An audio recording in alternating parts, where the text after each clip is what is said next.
ஒரு அடியான் ஒரு பாதையிலே பயணம் செய்கிறான். அவனை சந்திப்பதற்காக அல்லாஹ் ஒரு மலக்கை அனுப்புகிறான். அவர் இந்த தோழரை பார்த்து கேட்டார், எங்கே செல்கிறாய்? அவர் சொன்னார், இந்த ஊரிலே ஒரு சகோதரன் இருக்கிறான், அவனை சந்திப்பதற்காக செல்கிறேன். அந்த மலக் கேட்டார், ஏதாவது உலக காரியங்கள் தேவை அவரிடத்திலே இருக்கிறதா? அதை பெறுவதற்காக செல்கிறாயா?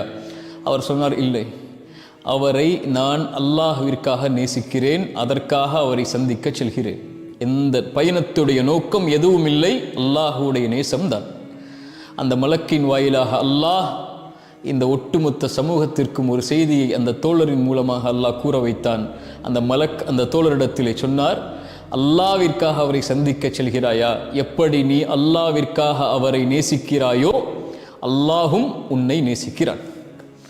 அல்லாவிற்காக முஃமின்களை நீங்கள் நேசித்தால் அல்லாஹ் உங்களை நேசிப்பான். ரசூலுல்லாஹி ஸல்லல்லாஹு அலைஹி வஸல்லம் அவர்கள் சொன்னார்கள், இந்த 3 தன்மைகள் யாரிடத்திலே இருக்கிறதோ அவர்கள் ஈமானுடைய சுவையை சுவைப்பார்கள். அதில் ஒரு தன்மை, ஒருவரை நேசித்தால் அது யாராக இருந்தாலும், உங்கள் தந்தை, உங்களுடைய தாய், உங்களுடைய மனைவி, உங்களுடைய குழந்தைகள், உன் சகோதரன், உன் தோழன், உன் நண்பன், உன் சமூகத்தில் இருக்கக்கூடியவர்கள் அல்லது அல்லாவிற்காக இருக்கக்கூடியவர்களில் யாரை நீங்கள் நேசித்தாலும், அல்லாவிற்காக நேசித்தால் அவர்கள் ஈமானுடைய சுவையை சுவைப்பார்கள் என்று அல்லாஹுடைய தூதர் ஸல்லல்லாஹு அலைஹி வஸல்லம் சொன்னார்கள். அல்லாஹுடைய தூதர் ஸல்லல்லாஹு அலைஹி வஸல்லம் சொன்னார்கள், அல்லாஹ் நாளை மறுமையில் அர்ஷின் நிழலை கொடுப்பான். சூரியன் ஒரு மைல் தூரத்தில் இருக்கும் போது நரகம் 70,000 கடிவாளங்களோடு, ஒவ்வொரு கடிவாளத்திற்கும் 70,000 மலக்குகளோடு நரகம் இழுத்து கொண்டு வரப்படும் போது அல்லாஹ் அழைத்து சொல்லுவான், இன்றைய தினம் எனக்கு நிழல் அளிக்கப்படுகிறது. யாருக்கு? எனக்காக நேசித்தவர்களுக்கு, எனக்காக நேசம் கொண்டவர்களுக்கு. ரசூலுல்லாஹி ஸல்லல்லாஹு அலைஹி வஸல்லம் அவர்களை பற்றி சொன்னார்கள், அவர்கள் யார்? அல்லாவிற்காக நேசித்தவர்கள், அல்லாவிற்காக பிரிந்தவர்கள். என்ன விளக்கம்? அல்லாவிற்காக ஒருவரை நேசித்தால், கேளுங்கள், அல்லாவிற்காக ஒருவரை நேசித்தால் அவர்கள் அல்லாவிற்காக பிரிவார்கள் என்றால் உலகத்தில் அல்ல, அவர்களை இந்த உலக வாழ்வில் ஒரு சிறிய பிரிக்கும், அது மரணம். மீண்டும் அவர்களை ஒன்று சேர்ப்பான் அல்லாஹ். எங்கே? அர்ஷின் நிழலில். அந்த பிரிவு குறுகிய கால பிரிவு தான். அல்லாவிற்காக நேசித்தவர்கள் ஒருபோதும் பிரிய மாட்டார்கள். ரசூலுல்லாஹி ஸல்லல்லாஹு அலைஹி வஸல்லமுடைய வாழ்க்கையில் எத்துணை மரணங்களை அல்லாஹ்வுடைய தூதர் சந்தித்திருக்கிறார்கள். தோழர்கள், நண்பர்கள், உறவுகள், மனைவி, குழந்தைகள், ஏன் இத்துணை மரணங்களும் அவங்களுடைய வாழ்வில் எந்த ஒரு பெரும் பாதிப்பையும் ஏற்படுத்தவில்லை. ஏன் தெரியுமா? அவர்களுக்கு தெரியும், இந்த உலக வாழ்வு ஒரு தற்காலிக வாழ்வுதான். நாம் மரணித்து விட்டால் அல்லாஹ்விற்காக நேசித்திருக்கிறோம், அல்லாஹ் அவர்களை, நம்மை நாளை மறுமையில் ஒன்று சேர்ப்பான், அதுதான் நிரந்தரமான வாழ்க்கை என்று. உங்கள் தாயை நீங்கள் அல்லாஹ்விற்காக நேசித்தவர்கள் இந்த உலக வாழ்விலிருந்து பிரிந்து மரணித்திருந்தால் கவலை கொள்ளாதீர்கள், இது தற்காலிக பிரிவு. உங்களுடைய தாயை மறுமையில் நீங்கள் பார்ப்பீர்கள், அல்லாஹ் உங்களை அரிசி நிழலில் ஒன்று சேர்ப்பான். உங்கள் கணவனை நீங்கள் பிரிந்திருந்தால், பிள்ளையை பிரிந்திருந்தால், உங்கள் மனைவியை பிரிந்திருந்தால், உங்கள் சகோதரனை, நண்பனை, தோழர்களை, அல்லாஹ்விற்காக நேசித்த யாரை நீங்கள் பிரிந்திருந்தாலும் கவலை கொள்ளாதீர்கள், இது பிரிவு, தற்காலிக பிரிவு. அல்லாஹ்விற்காக நேசித்தவர்களை அல்லாஹ் நாளை மறுமையில் ஒன்று சேர்ப்பான்.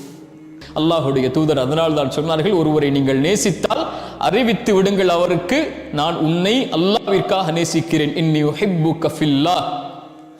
என் தோழரே, என் சகோதரனே, என் சகோதரியே, இந்த சமூகத்தில் இருக்கக்கூடிய எல்லோர்களையும் விருப்பு வேற்றுமைகள் இல்லாமல் இன்னி உஹிப்புக்கும் ஃபில்லாஹ், உங்கள் எல்லோர்களையும் நேராக சந்தித்து இதை சொல்வதற்கு வாய்ப்பை அல்லாஹ் கொடுப்பானா இல்லையா என்று எனக்கு தெரியாது.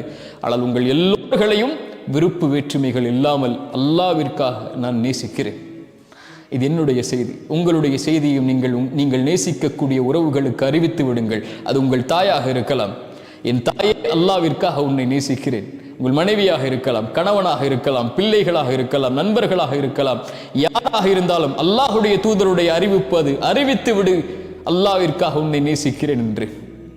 அல்லாவிற்காக நேசித்து விட்டோம் என்றால் அங்கே உலக காரியங்கள் உள்ளே வராது, உலக சருகல்கள் உள்ளே வராது. போட்டி, பொறாமை, உலக விஷயத்துடைய ஆசைகள், ஏமாற்றம், இது எதுவும் அங்கே உள்ளே வராது. எல்லாவற்றையும் மிகைத்து விடும்.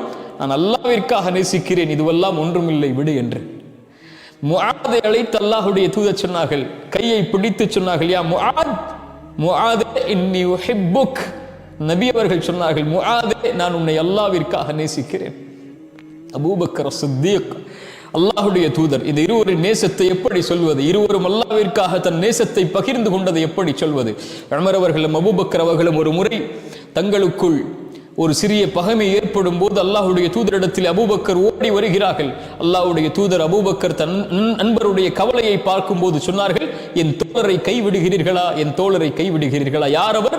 மக்கள் என்னை பொய்யன் என்று சொன்ன போது என்னை உண்மைப்படுத்தியவர் அவர். அல்லாஹ்விற்காக மக்கள் என்னை ஏற்றுக்கொள்ள மறுத்த போது என்னை ஏற்றுக்கொண்டவர் அவர், ஈமான் கொண்டவர் அவர்.